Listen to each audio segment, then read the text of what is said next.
Hi guys, welcome back to my YouTube channel. हम लोग class 10th पे बात कर रहे थे और हमारी फिजिक्स पे चर्चा चल रही थी। तो हम लोगों ने कहाँ तक कर लिया था? हम लोगों ने आई थिंक इलेक्ट्रिक सर्किट पे बात कर ली थी और इलेक्ट्रिक चार्ज पे बात कर ली थी। आई थिंक इलेक्ट्रिक करंट पे भी बात कर ली थी। हम लोगों ने 3 चीज़ें कवर कर ली थी। अब यार अब हम फोर्थ चीज़ पे आते हैं, दैट इज़ इलेक्ट्रिकल पोटेंशियल या फिर पोटेंशियल डिफरेंस। तो यार पोटेंशियल डिफरेंस क्या होता है या इलेक्ट्रिक पोटेंशियल क्या होता है? ठीक, हम लोगों ने स्टार्टिंग में यार इस चीज़ को समझने के लिए एक एनालॉजी ली थी। वो एनालॉजी क्या थी? हमने वाटर करंट का एग्जांपल लेके इलेक्ट्रिक करंट को समझा था। सेम इसी टाइप की एनालॉजी को हम कंटिन्यू करेंगे। तो यार क्या होता है, एक बात आप लोग खुद सोचो।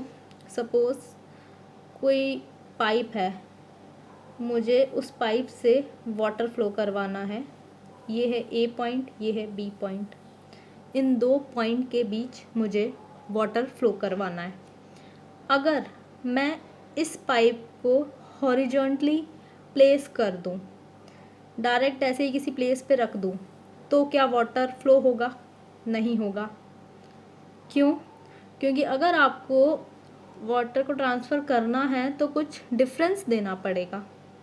वो डिफरेंस काय का होगा? डिफरेंस थोड़ा हाइट का होगा। अगर आप थोड़ा माइन्यूट ही डिफरेंस दे दें इस पाइप में, सपोज़ मैं ऐसे इसको डिफरेंस दे देती हूँ, इसको मैं अगेन ए पॉइंट लेती हूँ, इसको मैं बी पॉइंट ले लेती हूँ, तो अब क्या है, मेरा वाटर इजीली फ्लो करेगा। बट इस केस में क्या हो रहा था, मेरा वाटर यहीं रुक जा रहा था, फ्लो नहीं कर रहा था।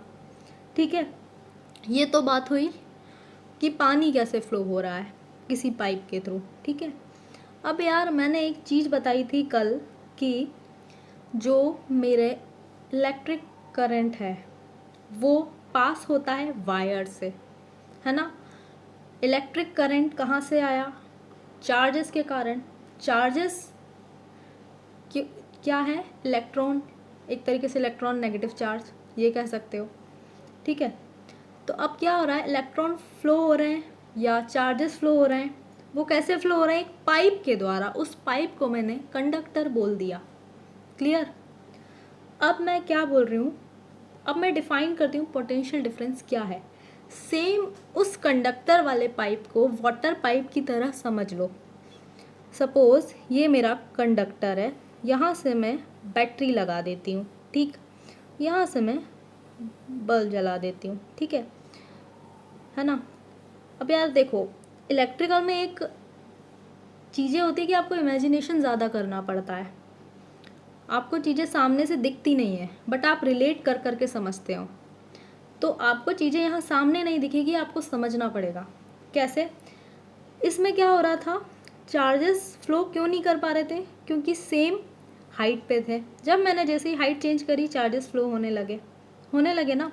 अगर मैं 2 कंडक्टर हैं, दोनों कंडक्टर को अगर मैं सेम पोजीशन पे रखूं या फिर सेम इनका पोटेंशियल रखूं, तो क्या होगा, इनके बीच चार्जेस फ्लो नहीं होंगे। ठीक, और अगर मैं दोनों का पोटेंशियल थोड़ा डिफरेंस कर दूं, एक थोड़ा ज़्यादा कर दूं, एक थोड़ा कम कर दूं, कम को मैंने माइनस ले लिया, ज़्यादा को मैंने प्लस ले लिया, तो क्या होगा, मेरे चार्जेस फ्लो करने लगेंगे।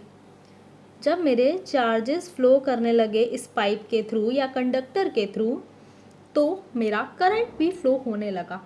ठीक, तो एक चीज़ याद रखो, करंट फ्लो होने के लिए नेसेसरी कंडीशन है, आपको पोटेंशियल डिफरेंस देना ही पड़ेगा। अब पोटेंशियल डिफरेंस क्या है?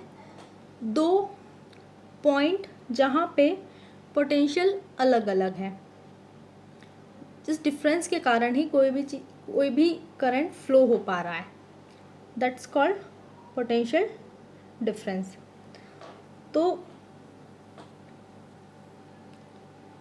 अब बात करेंगे कि हमारा जो इलेक्ट्रिकल सर्किट है उसमें पोटेंशियल डिफरेंस कैसे प्रोड्यूस हो रहा है। ठीक है, तो Again, I'm drawing an electrical circuit. So this is my, yeah, this is a battery. This is a battery, okay, and this is a bulb. और ये करंट फ्लो हो रहा है आई, ठीक है. इसको मैंने पॉजिटिव, इसको नेगेटिव माना. ये क्या है? बैटरी. बैटरी क्या होती है आप आगे पढ़ोगे. केमिकल्स रिएक्शंस एग्जैक्टली बैटरी में केमिकल रिएक्शंस ही होती है, उसी के थ्रू इलेक्ट्रिसिटी प्रोड्यूस होती है, ठीक है. अब यार यहाँ कैसे करंट फ्लो हो रहा है? मैंने आप लोगों को क्या बताया था? पानी के केस में जब प्रेशर डिफरेंस हो रहा था तभी मेरा पानी फ्लो हो रहा था. जब प्रेशर दोनों पॉइंट पे इक्वल था तब पानी फ्लो नहीं हो रहा था. सेम चीज़, अगर इसको मैं प्लस मान रही हूँ मतलब ज़्यादा, इसको मैं माइनस. बैटरी के टू साइड है, एक तरफ ज़्यादा एक तरफ कम. तो क्या हो रहा है, मेरा जो करंट कैसे फ्लो हो रहा है वो पॉजिटिव से नेगेटिव की तरफ फ्लो हो रहा है. और मेरा चार्जेस हमेशा करंट के अपोजिट डायरेक्शन में फ्लो होता है. चार्जेस नेगेटिव से पॉजिटिव की तरफ फ्लो होगा. पर ये कहानी चार्जेस का फ्लो होना, करंट का फ्लो होना तभी आएगा जब मैं एक पोटेंशियल डिफरेंस क्रिएट करूँगी. तो पोटेंशियल डिफरेंस क्रिएट करने के लिए बैटरी में मैंने एक साइड को प्लस दिया है, एक साइड को माइनस दिया है. अगर मैं दोनों को प्लस कर दूं तो पोटेंशियल डिफरेंस क्रिएट होगा? नहीं क्रिएट होगा. क्यों? क्योंकि दोनों एक ही पॉइंट पे हैं, बट यहाँ अलग अलग है. इस कारण से करंट फ्लो हो पा रहा है या चार्जेस फ्लो हो पा रहे हैं. तो आई होप इतना आपको समझ आ गया होगा कि एग्जैक्टली इसमें लिखा क्या है. अब क्या होता है, जो हमारा करंट फ्लो हो रहा है उसमें क्या होता है, जो ये बैटरी होती है ना आपकी, जो मेरी बैटरी थी प्लस और माइनस, बैटरी में भी कुछ स्टोर्ड एनर्जी होती है जो केमिकल रिएक्शंस के थ्रू रिलीज होती है. जैसे जितना ज़्यादा करंट फ्लो होगा उतनी ज़्यादा ये रिएक्शन रिलीज होती रहेगी, इतनी ज़्यादा रिएक्शन होती रहेगी, उतनी ज़्यादा बैटरी की जो पावर है वो धीरे धीरे कम होती रहेगी, ठीक है. मतलब करंट कितना फ्लो होगा ये भी बैटरी पे डिपेंड करेगा. और साथ साथ एक और टर्म है वो हम आगे पढ़ेंगे कि किस और चीज़ पे करंट डिपेंड कर रहा है. अभी सिर्फ इस इंस्टेंट के लिए ये समझ लो कि करंट वोल्टेज पे डिपेंड कर रहा है. वोल्टेज कह दो या ई कह दो या पोटेंशियल डिफरेंस कह दो, एक ही बात है, ठीक है. तो अब पोटेंशियल डिफरेंस दो पॉइंट का क्या है उसकी बात कर लेते हैं, ठीक है. पोटेंशियल डिफरेंस को हम V से डिनोट करते हैं. V होता है V इक्वल टू W/Q, है ना. V क्या हो जाएगा?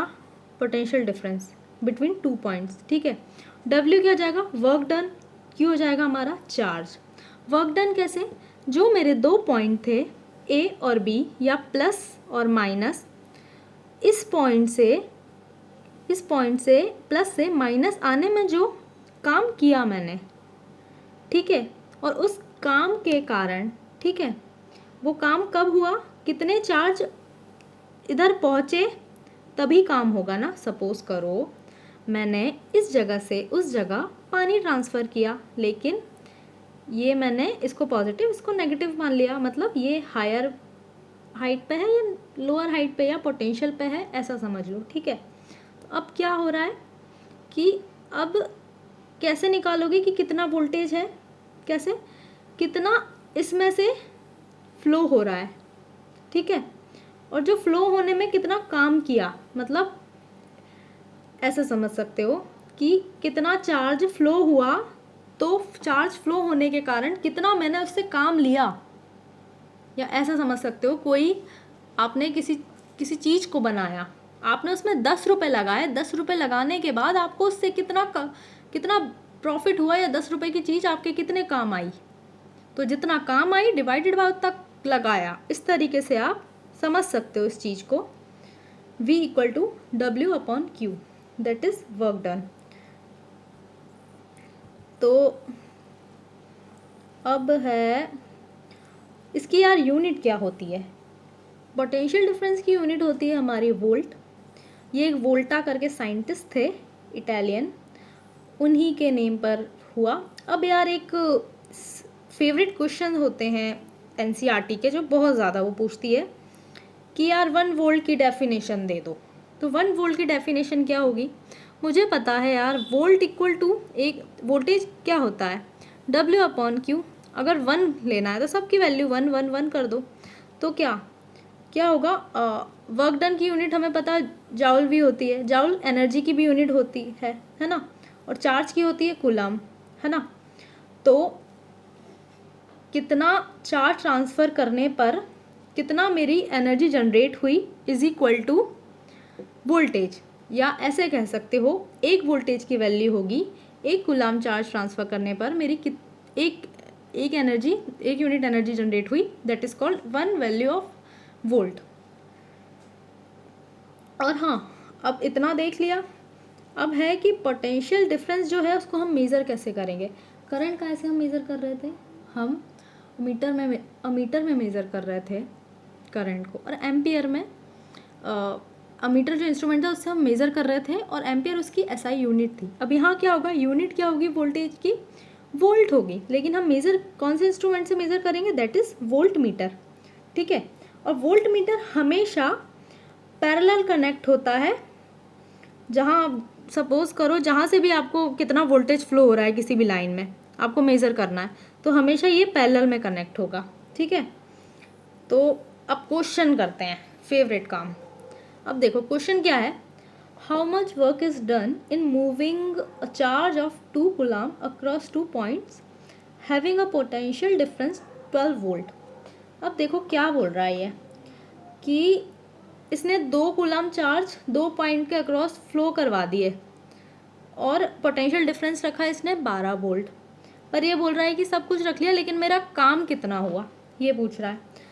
तो हमने अभी अभी पढ़ा voltage equal to work done upon charge, है ना। तो हमारा वोल्टेज कितना दिया है 12 वोल्ट, वर्क डन निकालना है, चार्ज हमारा दिया है 2 गुलाम, तो वर्क डन क्या हो जाएगा 12 into 2 equal to 24 joule. Work done की यूनिट हमेशा जॉल में होती है, इसलिए हमने जे लिखा है, ठीक है। ये 9th क्लास में है और एनर्जी वाला चैप्टर, उस एनर्जी वर्क डन वाला उसमें इजीली दिया गया है। अब देखो, मैंने लास्ट लेक्चर में सर्किट एक टर्म बोली थी, ठीक। तो सर्किट में क्या, अब एलिमेंट्स भी कनेक्ट होंगे। सर्किट था क्या, बेसिकली कनेक्शन ऑफ एलिमेंट्स, मैंने वायर से जोड़ दिए, उसमें बहुत सारे एलिमेंट्स लगा दिए, दैट इज़ कॉल्ड सर्किट। अब सर्किट में क्या क्या चीज़ें आएंगी और हम उसे कैसे रिप्रेजेंट करेंगे, ये रिप्रेजेंटेशन हम क्यों कर रहे हैं।